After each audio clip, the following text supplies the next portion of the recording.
interview. If you would, just for record's sake, state your name and your position. My name is Quincy James Reinhardt, and I currently serve as Graduate Research and Teaching Assistant Fellow for Dean Lawrence Edward Carter Sr.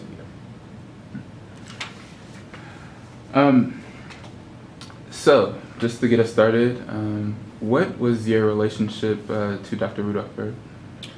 I was a student in his doctoral class entitled Call and Response, Sexuality, Race, Religion. And I took his class, I would say, 2010, spring semester.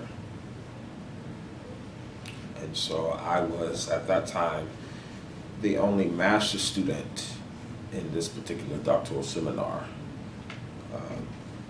And also, this was my first doctoral seminar class that I've ever taken.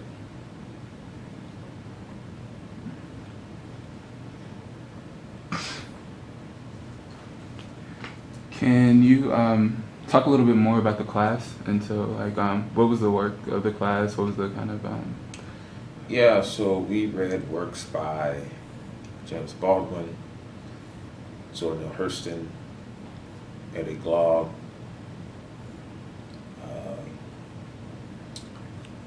Melville Herxovitz, The Myth of the Negro Past, and some other texts, which escapes me at the moment. But basically, the doctoral seminar dealt with issues of race, masculinity, religion, and also class. Which is very much aligned with the work that you have done in the past. So in what ways was Dr. Bird's scholarship impactful on your own, or even this class kind of integrated into the scholarship and research that you continue? Mm-hmm. When I first met Dr. Bird, first of all, I was introduced to the class by a colleague of mine, Jamil, and Jamil is a doctoral candidate at Emory University, and this was around the time when I needed something different in my life. Also, this was around the time when I was discovering that and affirming myself as a black gay man. And so this course was recommended to me, and he said, you need to take this class. And so I was very, very, very excited that I did. And so Dr. Bird's scholarship in terms of black identity, black masculinity, was very, very, very helpful in terms of me deciding what I was going to do my project on. And so my thesis, or my paper that I ended up deciding to do, was titled Mitigating Black Homophobia, Theologies of Masculinity in the Black Charismatic Church Tradition, which actually ended up being my master thesis for Chicago Theological Seminary. But it was the thought and the idea of that paper that started in Dr. Bird's class. Mm. Can you talk a little bit more about the project? Yes, so what I did in that thesis was to examine two pastors' sermons. I looked at Eddie Long's sermon, I'm Not the Man, and I looked at Alfred Owens' No More Faggots and No More Sissies. And I talked about the black church's perpetuation of hypermasculinity that kind of brings about the dread of the homoerotic, and also the black contradiction around sexuality in the black church. And my last chapter, chapter 4, was demythologizing the masculine male, which Rudolph Bird says emasculating masculinity. So this demythologizing of the masculine male dealt with the ways in which we view norms and concepts around masculinity and femininity, and the complexity around those two social norms that are really social constructs. Mm. And so what is your well, before we get to this question, it's a little bit of a broad question. Can you talk about kind of specific ways that you integrated Dr. Bird into your research? Or so, even if you want to expound upon the demythologizing aspect or chapter in your research. Well, the ways in which I think his course, or the work, the scholarship that Dr. Bird has done, particularly his text tracts, African American Man and Gender and Sexuality, really was a foundational piece. Also, Bell Hooks, We Real Cool, and the notions around patriarchy and how patriarchy is a deadly disease.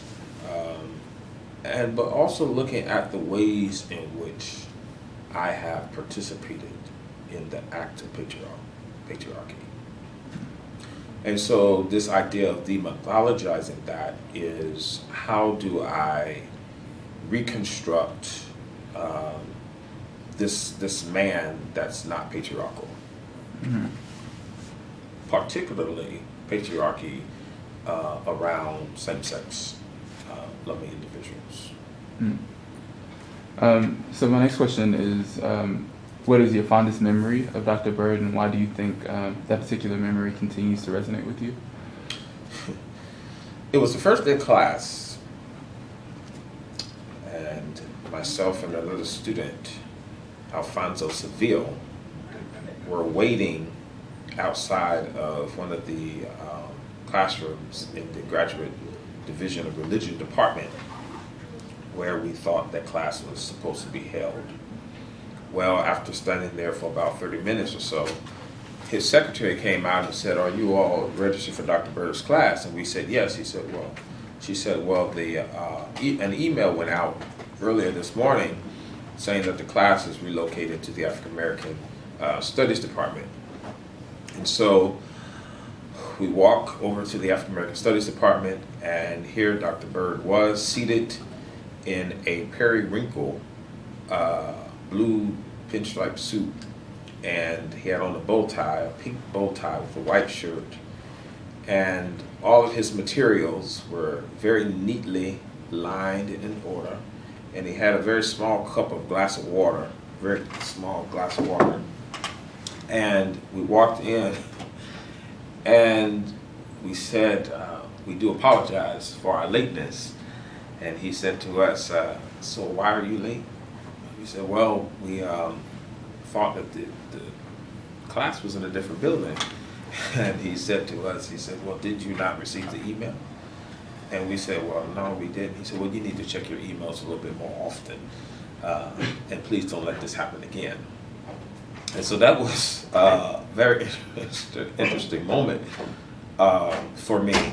But I think one of the most indelible imprints that reminded me of Dr. Bird is all of us were from different backgrounds in this doctoral seminar class. So you had sociology, you had religion, you had African American studies, you had education, and some other disciplines.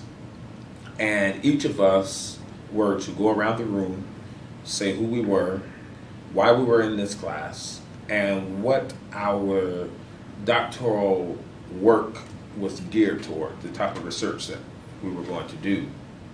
And of course, I wasn't a doctoral student, I was just a master level student, so I wasn't really sure about an idea. But after going around the room and everyone presented what they were going to do, he had a recommendation for everybody who was seated around that table. He had a recommendation of books that they should read, articles they should read, dissertations they should read, and not just naming, but giving concretely the importance of why this particular dissertation, book, article was necessary for their work. And when it came to me and my research, he said, are you aware of Beverly Guy Sheftall? And I said, no. He said, well, she's doing research around black masculinity, black identity, and HBCU campuses. And I think that you should try and reach out to her, which I did not do. But that was a very fond memory of me. And it helped me to see the importance of scholarship and also the importance of reading voraciously and widely.